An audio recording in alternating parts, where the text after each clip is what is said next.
Assalamualaikum warahmatullahi wabarakatuh. Saya Sartono,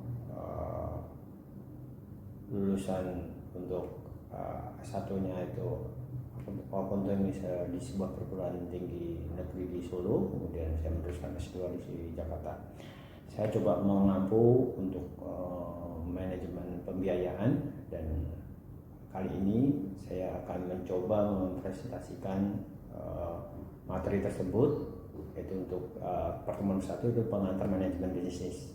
Namun sebelum saya ke materi, tentunya akan saya jelaskan beberapa silabus dan ketentuan dalam perkuliahan kita. Berikut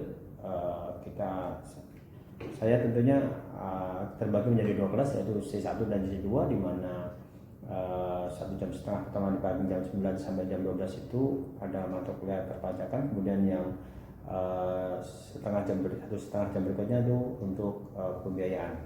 Kemudian untuk malam nanti ada 6:30 sampai 10,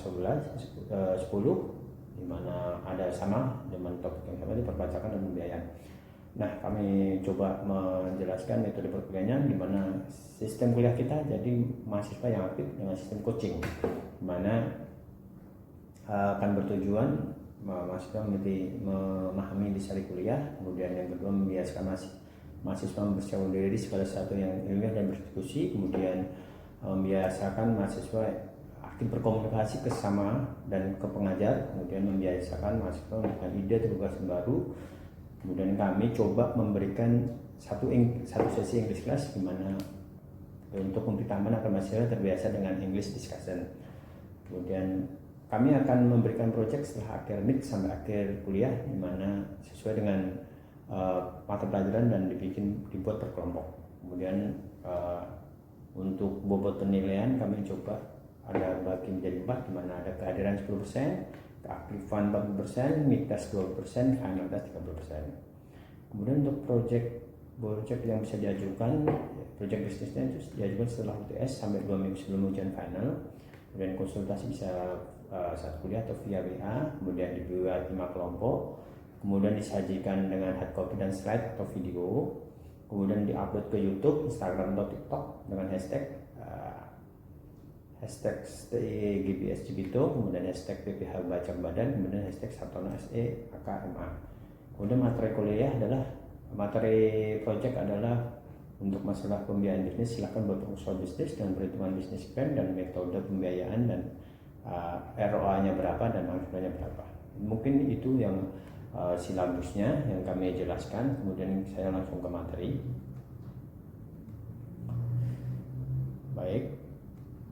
Adapun untuk materi siang ini adalah pengantar manajemen bisnis. Di dalam belajar bisnis itu tentu bagaimana kita manage sebuah bisnis agar dari proses awal sampai intinya kita goalnya agar mahasiswa itu dituntut agar bisa membuat konsep, kemudian manajemen dasar, kemudian perencanaan sampai dari start awal sampai bonus itu beroperasi sampai berkelanjutan dan menghasilkan profit. Ini seperti itu di goalnya. Saya kalau lihat silabusnya seperti itu. Baik, sama coba jelaskan, yaitu konsep dasar manajemen bisnis. 1. Mengetahui konsep dasar manajemen dan mengapa manajemen dibangun dalam sebuah organisasi bisnis. Kemudian kedua, mengetahui konsep manajemen secara fungsional yang mencakup kegiatan perencanaan, pengorganisasian, pemimpinan, serta pengendalian dan pengawasan. Kemudian tiga, mengetahui konsep manajemen secara operasional bisnis, mencakup manajemen sumber daya manusia, manajemen produksi, operasi, manajemen perencanaan, dan manajemen keuangan. Tentunya ini lebih kompleks ya. Berikutnya, pengertian organisasi. 1. Organisasi adalah sekelompok orang yang bekerjasama dengan struktur koordinasi tertentu dalam mencapai standar tujuan tertentu. Itu briefing tahun 2002. Kemudian sekelompok oleh Ernie dan Kurniawan, itu sekelompok orang atau kelompok yang memiliki tujuan dan tentu berupaya untuk mewujudkan tujuan tersebut melalui kerjasama. Baik. Kemudian ada jenis-jenis organisasi. 1. Tentunya ada organisasi profit, perusahaan besar, perusahaan manufaktur, bank umum, perusahaan asuransi, perusahaan retail, dan perusahaan kecil operasi, perusahaan multinasional. Kemudian organisasi non-profit, ada nirlaba pemerintah, pemerintah daerah, pemerintah kota, dan lembaga pendidikan yayasan. Kemudian pengertian manajemen yaitu menurut Follett 97, seni dalam menyelesaikan sesuatu melalui orang lain. Kemudian menurut Nichols, itu sebuah proses yang dilakukan untuk mewujudkan tujuan organisasi melalui rangkaian kegiatan berupa perencanaan, pengorganisasian, pengarahan, dan pengendalian orang serta sumber daya manusia organisasi lainnya. Menurut Ernie Kurniawan 2005, seni atau proses dalam menyelesaikan suatu proses terkait dengan pencapaian tujuan. Baik. Kemudian untuk faktor-faktor mencapai tujuan adalah satu, adanya penggunaan sumber daya manusia organisasi, baik sumber daya manusia maupun faktor lainnya. Kemudian ada proses yang bertahap dari mulai perencanaan, pengorganisasian, pengarahan, dan pemerintahan hingga pengendalian pengawasan. Kemudian ada seni dalam menyelesaikan pekerjaan sendiri. Sumber daya organisasi itu ada yang ada sumber daya SDM-nya, kemudian ada informasinya yang sekarang itu TI ya, informasi teknologi, kemudian ada sumber daya fisiknya, kemudian ada fisik itu dalam bentuk bangunan, gedung atau lain-lain, kemudian daya keuangan itu berdasarkan finansialnya, kemudian sumber daya alam tentunya bahan baku gitu ya. Kemudian fungsi manajemen tentunya kita sikat menjadi PODC, PODC ya, jadi di sana P-nya perencanaan, O-nya organisasi, D-nya directing, pengarahan, kemudian C-nya controlling ya. Kemudian kalau artinya sendiri itu fungsi perencanaan itu menyangkut bagaimana kita melakukan perencanaan saat kita akan melakukan usaha atau bisnis. Jadi nanti ada namanya business plan atau budgeting gitu ya. Nanti kita akan belajar ke situ, tapi nggak detail banget, mungkin hanya tumpuannya atau awal-awalnya atau dasar-dasarnya saja, karena itu yang harus dikuasai oleh seorang chief management ya, atau board of direction. Kemudian kegiatan dalam fungsi perencanaan itu menetapkan tujuan target bisnis, kemudian merumuskan strategi dari tujuan, kemudian menentukan sumber daya yang dilakukan, kemudian menetapkan standar indikator belasan dalam mencapai tujuan dan target bisnis.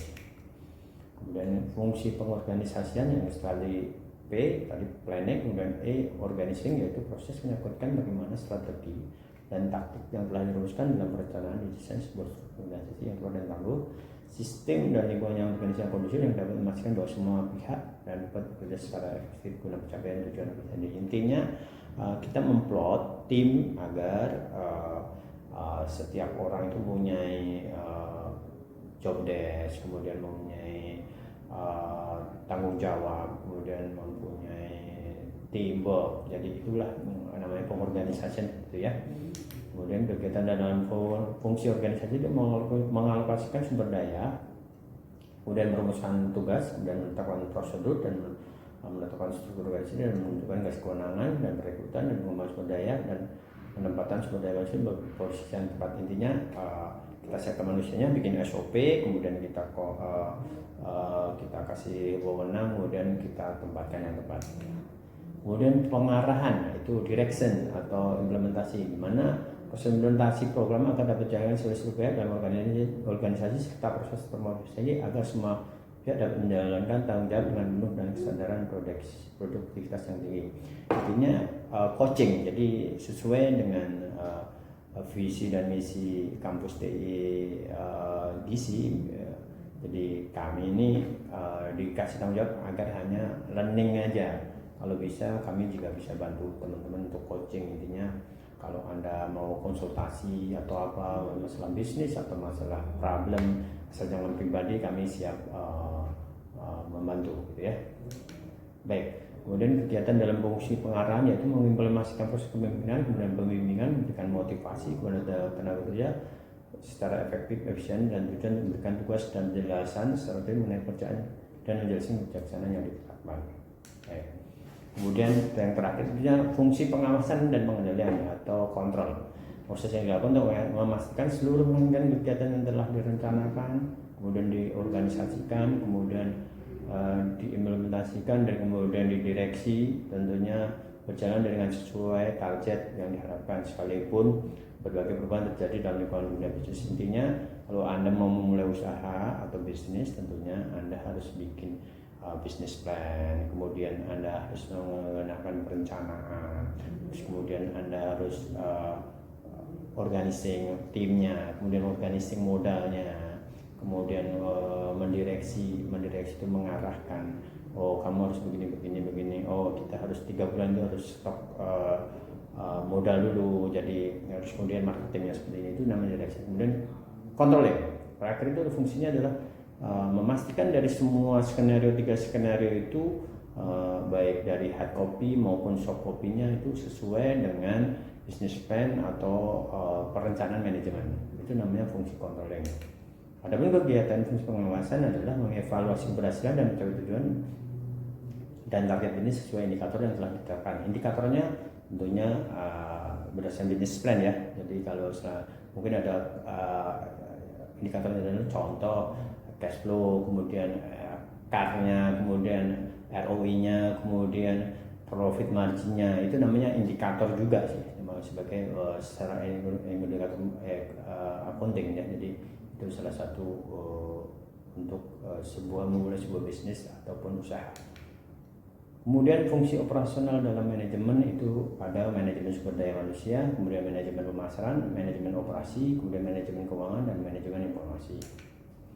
Adapun manajemen sumber daya adalah bagaimana penerapan manajemen manusia untuk memperoleh sumber daya manusia yang terbaik, di mana kalau kita di perusahaan itu ada HRD atau sumber daya manusia, departemen sumber daya manusia, di mana mereka bertugas merekrut tim yang bagus dan bisa bekerjasama dengan perusahaan. Kemudian manajemen pemasaran adalah kalau kita di manajemen yang berfungsi pada intinya berusaha mengidentifikasi apa semuanya yang dibutuhkan customer, dana, dan bagaimana cara memenuhi dapat diwujudkan. Dia sebagian sales dan marketing, ini market membuat market pasar yang baru, lalu sales itu menjual tentunya gitu. Dan manajemen produksi, di mana penerapan manajemen fungsi itu menghasilkan produk yang sesuai standar yang ditetapkan oleh customer, marketing, dan manajemen, sehingga menjadi satu, sehingga kita melalui riset dan development akan menghasilkan produk yang selalu terbarukan. Kemudian manajemen keuangan adalah manajemen yang fungsinya pada intinya berusaha untuk memastikan bahwa kegiatan bisnis yang dilakukan mampu mencapai tujuan secara ekonomis, yaitu berdasarkan profit. Manajemen keuangan dalam merencanakan pembiayaan bisnis diperoleh dengan cara bagaimana modal telah diperoleh dilakukan setepat yang bisnis yang berjalan. Intinya manajemen keuangan itu sebenarnya lebih kompleks ya, bagaimana kita mau mengontrol, membuat laporan, kemudian menganalisa, kemudian memberikan masukan dan mencari modal, bagaimana kita mengkolek uang yang dari luar, bagaimana kita menggunakan uang itu dengan seefisien mungkin, kemudian kalau bisa mungkin bisa untuk investasi. Dan manajemen informasi, di mana berdasarkan bedanya berusaha memastikan bahwa bisnis dengan tetap tahan dan jangka panjang, dengan memastikan manajemen informasi menyediakan seluruh informasi terkait dengan kegiatan perusahaan maupun internal maupun eksternal yang bisa dijalankan secara beradaptasi dengan perubahan yang terjadi. Masalah ini biasanya kalau sekarang ini menggunakan jasa IT, di mana semuanya semua kayak kita ini semua by internet, by online, jadi semuanya informasi itu bisa tinggal klik, bisa semua. Mungkin kalau nanti ada semua by IoT, jadi internet on thing, jadi semuanya bisa dibuat dengan internet, jadi mudah. Kemudian software pun, komputer, laporan semua by tab, by web, jadi semuanya akan lebih mudah. Mungkin itu, mungkin demikian penjelasan kami kali ini. Saya cukupkan demikian. Wassalamualaikum warahmatullahi wabarakatuh. Mungkin kita lanjut dengan diskusi.